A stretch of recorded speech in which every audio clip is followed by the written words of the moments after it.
नमस्कार. आज आपण 2025मधील पीक विमा या संदर्भात खूप महत्त्वपूर्ण अपडेट पाहणार आहोत. मित्रांनो, खरीप पीक विमा 2025चा पहिल्या टप्प्याचं शेतकऱ्यांच्या खात्यामध्ये वितरण व्हायला सुरू झालेलं आहे. यामध्ये शेतकऱ्यांचा पीक विमा मंजूर झाला आहे अशा शेतकऱ्यांच्या खात्यामध्ये पहिल्या हप्त्याचं पहिल्या टप्प्याची रक्कम वितरण व्हायला सुरू झालेली आहे. साधारणपणे 1219 कोटी रुपयांची रक्कम ही शेतकऱ्यांच्या खात्यामध्ये वितरणाची प्रक्रिया सुरू करण्यात आलेली आहे.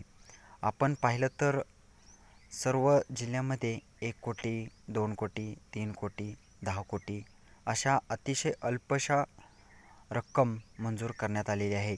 याच्यामध्ये आपण पाहिलं तर नांदेड, याचबरोबर अहिल्यानगर, हिंगोली आणि परभणी या जिल्ह्यामध्ये मोठ्या प्रमाणात रक्कम वितरित कुठल्याही जिल्ह्यामध्ये मोठी अशी रक्कम मंजूर करण्यात आलेली नाही. एकंदरीत जर मंजूर करण्यात आलेली 1219 कोटीपैकी 29 तालुक्यामध्ये जवळजवळ 930 कोटी रुपयांचा पीक विमा मंजूर करण्यात आलेला आहे.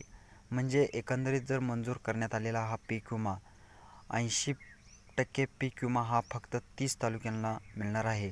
आणि याच 30 तालुक्यामध्ये कशाप्रकारे मंजूर करण्यात आलेले रक्कम आणि त्याची हेक्टरी रक्कम किती आहे तेच आज आपण समजून घेण्याचा प्रयत्न करणार आहोत. मित्रांनो, याच्यामध्ये सर्वाधिक म्हणजे 813 कोटी रुपयांची रक्कम ही नांदेड जिल्ह्यासाठी मंजूर करण्यात आलेली आहे. ज्याच्यामध्ये जवळजवळ 809 कोटी रुपये हे सोयाबीन या पिकाचा मंजूर करण्यात आलेला आहे.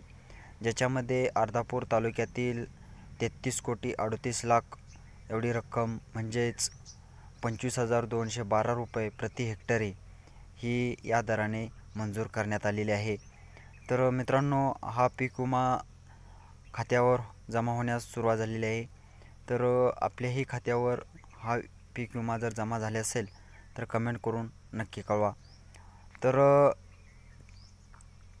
मित्रांनो, याच व्यतिरिक्तसुद्धा आपण जर पाहिलं तर परभणी जिल्ह्यामध्ये कॅल्क्युलेशन मोठ्या प्रमाणात वादंग सुरू आहे. 3 तालुक्यांमध्ये अद्यापही कॅल्क्युलेशन झालेलं नाही. ज्याच्यामध्ये कॅल्क्युलेशन झालेलं आहे त्याच्यामध्ये सुद्धा रकमा अतिशय अल्पशा येत आहेत. सध्या जी काही आकडेवारी हाती आलेली आहे ते 60 कोटीच्या आसपास आहे.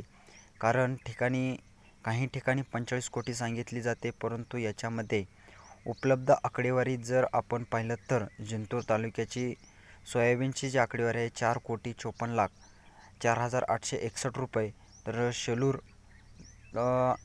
7,394, 73 लाख एवढी मानवत तालुका 19 कोटी 75 लाख, पाथरी 23,38,000 रुपये, पालमला 9 कोटी 29 लाख.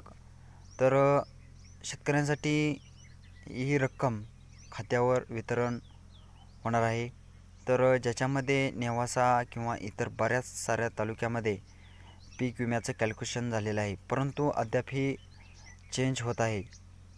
सध्या ज्या तालुक्याचे वितरण होते ते तालुके म्हणजे जामखेड, कर्जत. जामखेडमध्ये सोयाबीनसाठी 11 कोटी 65 लाख 74,000 रुपये, एवढ्या सोयाबीनचा पीक विमा मंजूर झालेला आहे.